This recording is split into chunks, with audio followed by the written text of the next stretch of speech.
Gracias, estimados lectores de verdadesyrumores.com, por estar de nuevo con nosotros en otro episodio de Contrastes. Es preocupante y compleja la actual fragmentación de la oposición. Hay sectores y liderazgos con diferencias de tal nivel que parece poco probable que se unan de nuevo en torno a una misma estrategia. Esa unidad es fundamental para aprovechar los escenarios de solución política y electoral que pudieran surgir en este año. Ahora bien, ¿cómo resolver esa fragmentación? ¿Cómo aliviar las heridas y las diferencias existentes? ¿Cómo lograr que la oposición tenga un interlocutor válido y creíble en ese escenario que está por venir? ¿Acaso ese interlocutor no es Juan Guaidó? Comencemos por la última interrogante. El desgaste y la falta de confianza en torno a Juan Guaidó parecen haber cruzado el punto de no retorno. Por eso, un mecanismo para recuperar la unidad es elegir a un nuevo líder que aglutine, que sea creíble y que llame a la esperanza. Para ello, es prudente retomar la propuesta que hizo hace pocos días el Partido Centro Democrático de una consulta nacional, aunque sea digital, para elegir a ese líder. En esa consulta debe participar Guaidó y todos aquellos dirigentes de la oposición que se crean con méritos y la capacidad para liderar a la oposición.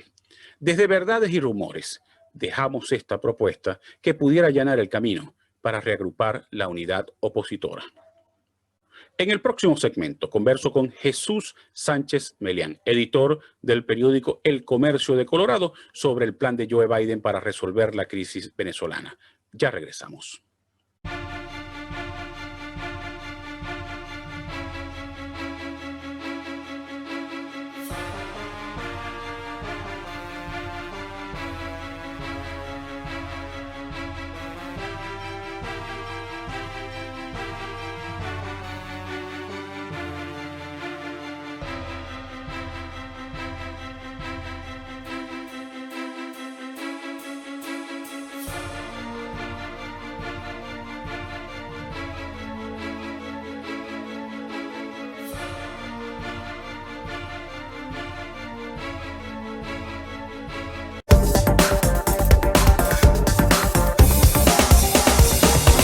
Estimados amigos de verdadesyrumores.com y de Contrastes, hoy conversamos con Jesús Sánchez Melián. Por segunda vez conversamos con el amigo Jesús. Lo hicimos el año pasado cuando se acercaban las elecciones norteamericanas y hoy retomamos el tema ya con Joe Biden en la presidencia y con un supuesto plan en marcha para resolver el conflicto venezolano. Jesús, gracias por haber aceptado esta segunda invitación para participar en Contrastes. No, Darwin, para mí es un placer poder conversar contigo y con toda la gente que te sigue.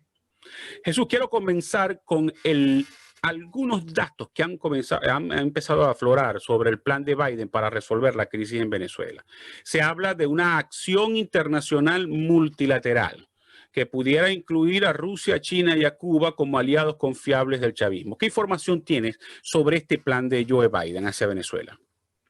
Mira, se conoce poco en concreto, pero se puede deducir que en este caso Venezuela es de alguna manera un problema para la región y que por lo tanto los actores internacionales que hacen vida en Venezuela, como son los que ya tú mencionas, Rusia, China, Cuba, yo agregaría Irán, tienen en este momento la necesidad de que la nueva administración Biden tenga algún tipo de cariñito con ellos. ¿A qué me refiero? En el caso de Cuba, ellos buscan liberar, o sea, flexibilizar algunas de las sanciones que de alguna manera la administración Trump reimpuso. En el caso de Rusia, hay también sanciones que nunca fueron levantadas durante la administración Trump, que habían sido impuestas por Obama. Fue todo ese conflicto y Trump no pudo suspenderla. Tiene también necesidad de que le flexibilicen. Esas son, por cierto, unas sanciones económicas originadas por la intervención de Rusia en Crimea. Luego está el caso de China, que igualmente hay todo un asunto de alguna manera una guerra comercial y ese asunto no está totalmente resuelto. Y luego está Irán, que necesita el que Estados Unidos sea mucho más activo o retome los acuerdos nucleares que se suspendieron en los pasados 4 años. Entonces, quiere decir es que si esos son actores internacionales, son actores que en definitiva pueden colaborar con este esfuerzo multilateral regional a toda la región a llevar a que se puedan realizar unas mega elecciones completas. Es decir, no se estaría hablando, o el objetivo inicial al negociar es no solamente la elección de gobernadores, sino un nuevo Congreso, las autoridades regionales y además la presidencia de la República. Entonces, el juego es internacional y diplomático, y eso es lo que estaría en proceso. Ahora, en este caso, Biden utilizaría las sanciones para tratar de obligar al chavismo más la colaboración de estos países para aceptar este plan. Entiendo que es así. Claro, porque de alguna manera el único recurso viable, digamos, factible, que tiene Estados Unidos de poner a Venezuela a negociar son más sanciones. Va a haber más sanciones. Ya el nuevo secretario de Estado lo ha dicho, consideramos que Maduro es un dictador y vamos a seguir, digamos, lo que dijo el secretario de Estado, que va a seguir imponiendo sanciones. Esa es una manera de poderlo sentar en la mesa y hay que ver eso en términos políticos, que es poder extraer del gobierno del régimen chavista concesiones para poderlo hacer, pero que en este caso tiene mucho que ver, por eso te digo, adicional a las sanciones, tiene mucho que ver los apoyos internacionales, porque Maduro de alguna manera necesita para muchas cosas. Quien le da oxígeno financiero es Rusia o China, y quien le da, digamos, oxígeno logístico es Cuba e Irán. Entonces, eso es parte del juego. Ahora, ¿cuál es la diferencia entre lo que intentó Trump y lo que intenta Biden ahora? Porque las sanciones están planteadas desde ambos gobiernos. Bueno, no, es que las sanciones comenzaron con el gobierno de Obama. Correcto. Y fue precisamente la administración Obama con Joe Biden como vicepresidente quien impuso un esquema de sanciones que fue diseñado por Marco Rubio. Fue una decisión bipartidista, la impuso Obama con colaboración republicana y el esquema lo que ha ido es ir escalando. Es decir, que ese esquema de sanciones establecido al final de la administración Obama llevó una fase y es el plan que ha seguido. Quiere decir es que a pesar de los tweets del expresidente Trump, Estados Unidos ha tenido continuidad desde la administración Obama, pasando por la de Trump y llegando a la de Biden, con un esquema de política similar que se basa en la diplomacia y en el apoyo regional. ¿Dónde está la diferencia? Es que durante gran parte de la administración Trump hubo una presión de la región para que no se siguiera exigiendo más cosas al gobierno de Maduro, porque el gobierno de Maduro, y muchos se lo atribuyen al Foro de Sao Paulo, a una estrategia regional, había creado toda una serie de conflictos en toda la región. Hubo levantamientos en Colombia, en Ecuador, en Perú, en Brasil, en Argentina, en Chile, y de alguna manera la región le dijo a Trump, por favor ayúdennos, no tumben a ese hombre o no sigan presionándolo porque se nos va a incendiar la región. Y de alguna manera la región se incendió entre abril del 2019 y diciembre del 2019. Por lo tanto, ¿dónde viene el asunto? Estamos enfrente a una continuidad de política porque la política de Estados Unidos es de Estado, es bipartidista y es muy consistente y predecible.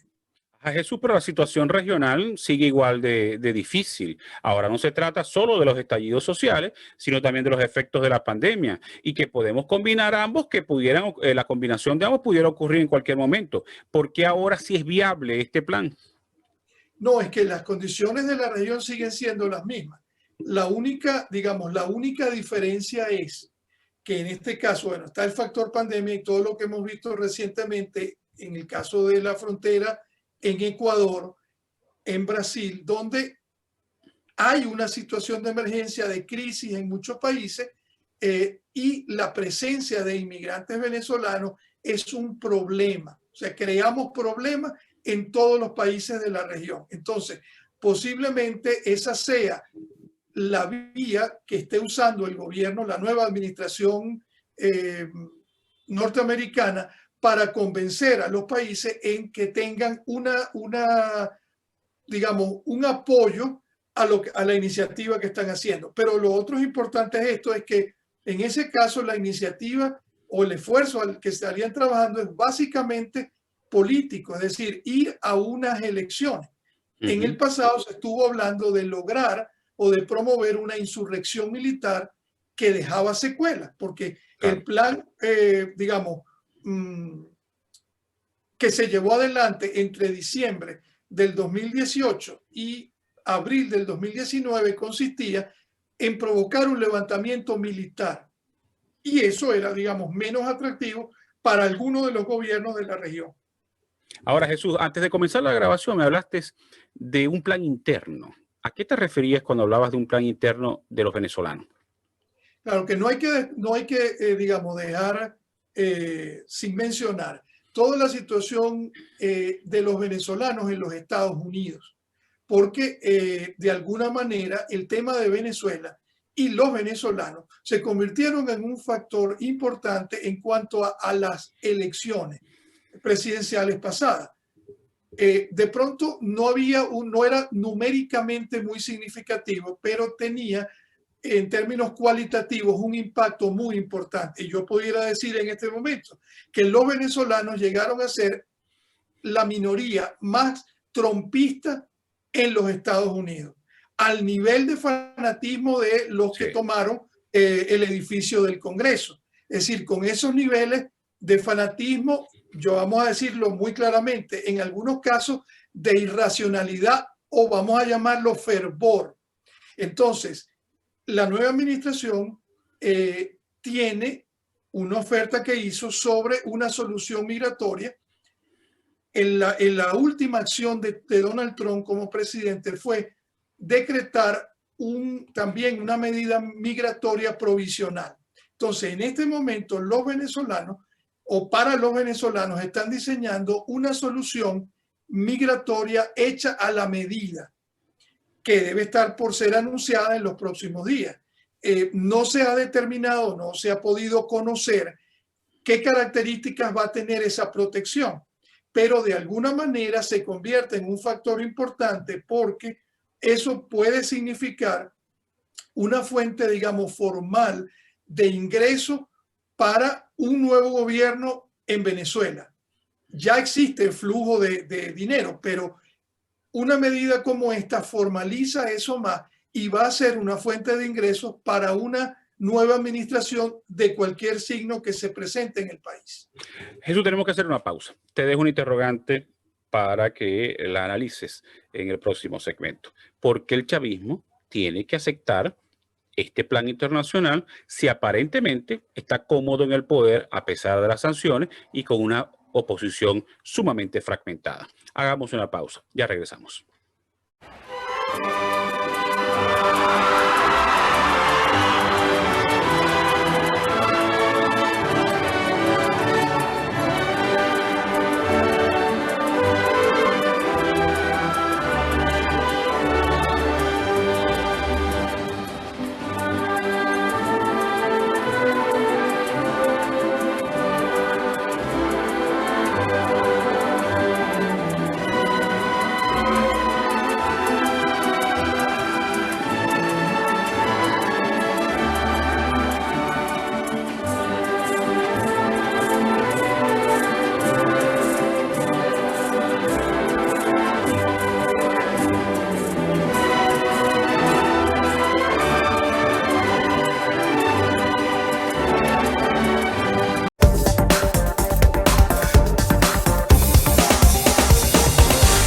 Jesús, te dejaba un interrogante al final del segmento anterior.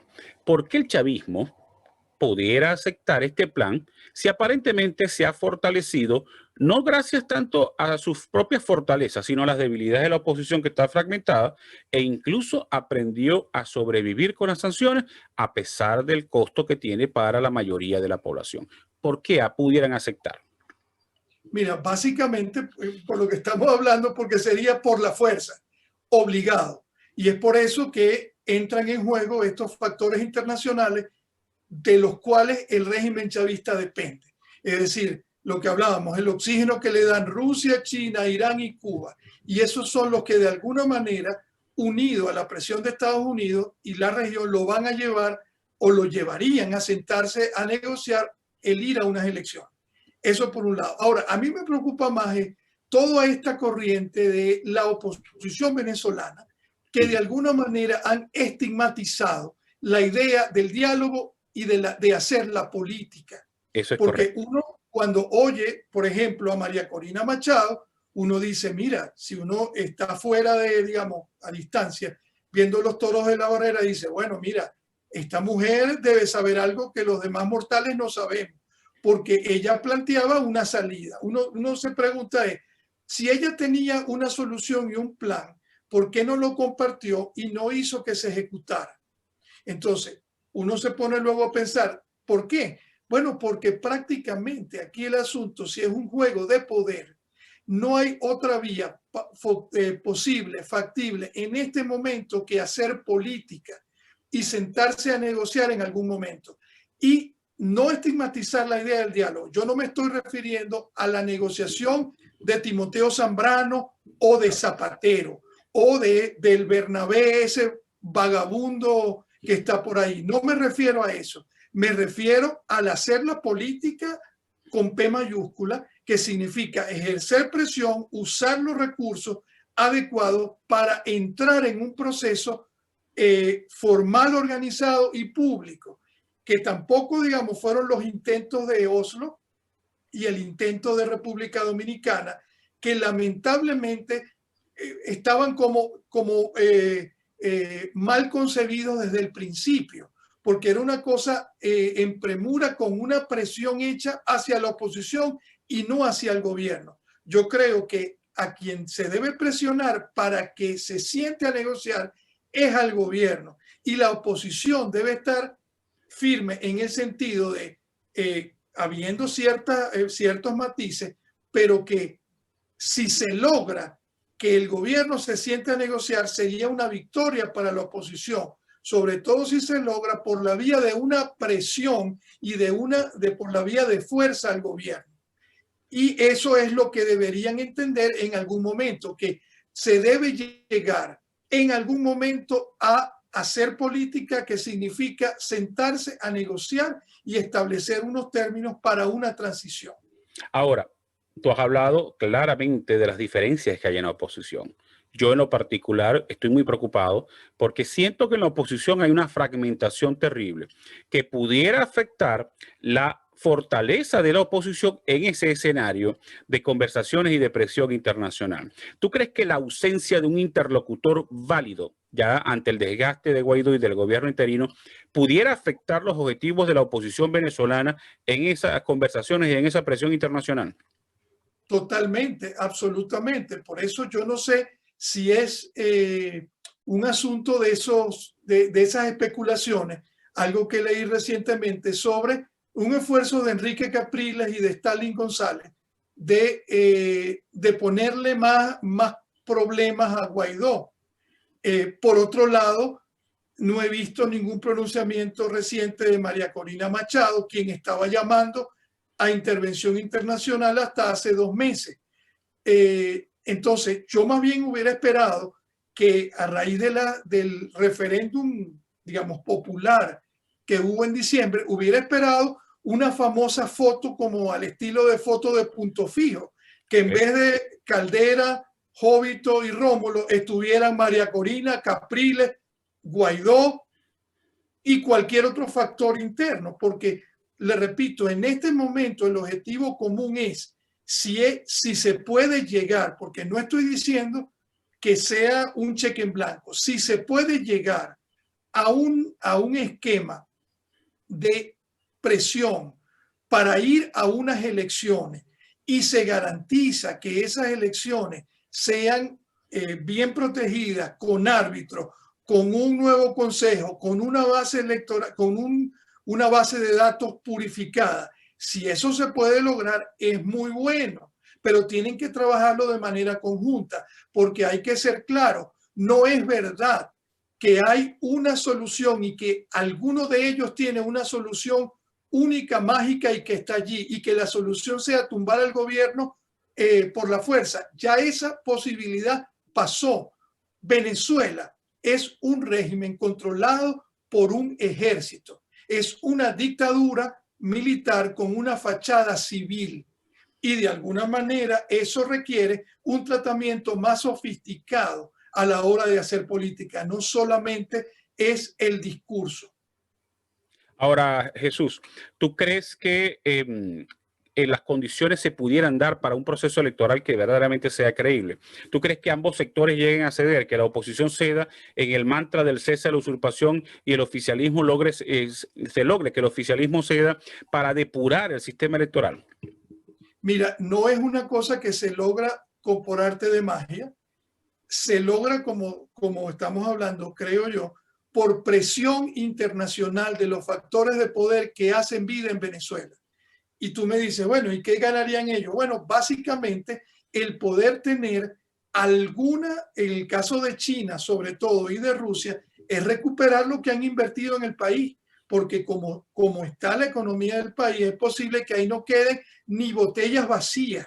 Correcto. Entonces, de alguna manera es el esfuerzo de poder tener una recuperación. Hay ejemplos, digamos, desde lo que pasó en la Segunda Guerra Mundial en territorio devastado, llámese Alemania, llámese el propio Japón, donde hay una suerte de presencia internacional y tutelaje de alguna figura que no sé y tendrá que venir por mucho tiempo, porque los daños causados por el chavismo en Venezuela tienen un efecto duradero y muy profundo. ¿Tú crees que Estados Unidos va a jugar un papel fundamental para tratar de poner orden en esa división, en esa fractura en la oposición? Mira, no lo sé, yo supongo que de alguna manera, pero el problema es que son como caballos desbocados, ¿no? Cada sector.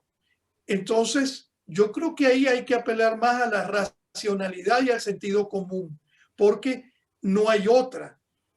Lo que vimos en los últimos años es una cosa absurda. Claro. Es decir, yo llegué a leer informes de primera mano en los cuales se le pedía al secretario general de la OEA que no aplicara la Carta Democrática, la propia oposición. Ahora, ya estamos en un esquema de sanciones. Esas sanciones de alguna manera se retrasaron por la oposición venezolana o por factores de la oposición venezolana, pero ya están en pie, ya están en curso y ya simplemente lo que hay es que llevar a feliz término el asunto, y todo pasa por tener sentido racional. No es viable en este momento un cambio por la vía de la fuerza. No lo hay, porque solo lo ejecutaría el gobierno norteamericano. Y ya se demostró que la administración Trump no lo iba a hacer. Bueno, tanto así que uno de las risas es que una de las cosas que decían, digamos, como logro de la gestión Trump era que no había intervenido en ningún país. Entonces, bueno, ¿cómo había venezolanos que creían que el gobierno norteamericano iba a intervenir en Venezuela? Eso es una falacia. Eso no está planteado ni antes ni ahora. Está planteado que se usen los recursos y el poder de una nación como esta para presionar al gobierno, al régimen chavista, a ir a un proceso negociado lo más urgente posible.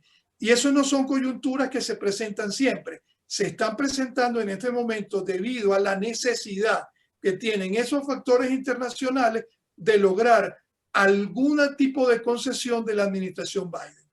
Bueno, muchísimas gracias, Jesús. Esperemos que este plan se concrete, que se pueda construir esa alianza multilateral con Rusia, con China, con Cuba e incluso con Irán, que permita construir una solución en Venezuela, porque el sufrimiento de los venezolanos vale la pena, el esfuerzo internacional y la tranquilidad de la región también vale la pena. Gracias, Jesús, de nuevo por haber aceptado la invitación, y a ustedes gracias por haber estado en la sintonía. Nos vemos la próxima semana en otro episodio de Contrastes.